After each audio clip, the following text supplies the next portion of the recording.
অনুপ্রবেশ কিভাবে হচ্ছে না, সরকারকে একটা তথ্য আছে, আর কেন অনুপ্রবেশ হচ্ছে সেটাও সরকার বলতে পারে। আমরা নিজেকে অনুপ্রবেশকারীদের সংখ্যা বলা মতো আমার কোনো পরিকাঠামো নাই, কিন্তু অনুপ্রবেশ শুধু ভারতের সমস্যা নয়, সারা পৃথিবীর সমস্যা। আজকে আমেরিকা সরকার তারা অনুপ্রবেশ নিয়ে কথা বলছে, ইউরোপ তারাও অনুপ্রবেশ নিয়ে কথা বলছে। অনুপ্রবেশটা শুধুমাত্র একটা অনুপ্রবেশ হিসেবে দেখলে হবে না, অনুপ্রবেশের কারণগুলোকে আমাদের বুঝতে হবে। অনুপ্রবেশটা কি? একটা ইকোনমিক মাইগ্রেশন হচ্ছে, অর্থাৎ জল যেমন উপর থেকে নিচে নামে, তেমনি অভাবও যেখানটা সুযোগ পাবে সেখানে নামতে আরম্ভ করবে। বাংলাদেশ থেকে ভারতবর্ষে বেশি কাজের সুযোগ আছে, তাই বাংলাদেশ থেকে ভারতবর্ষে অনুপ্রবেশ হতে পারে না কথা বলছি।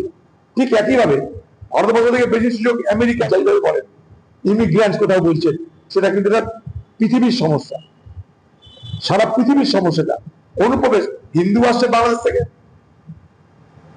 হিন্দুও আসছে, মুসলমানও আসছে, চীন থেকে কেউ আসে না, কারণ চীনের অর্থনীতি আমাদের থেকে এতটাই শক্তিশালী, তারা ওখান থেকে আসার প্রয়োজন মনে করে না, তাহলে চীন থেকেও আসবে, কিন্তু নেপাল থেকে আসবে অভাব, মায়ানমার থেকে আসবে অভাব। বিষয়টা কি? আর্থিক শক্তিশালী যারা থাকবে তাদের দেশে সুযোগ পেলে অভাবী দেশের মানুষ যাবে, এটাই নিয়ম। এটার জন্য আমি এটাকে স্বাভাবিক বলছি না।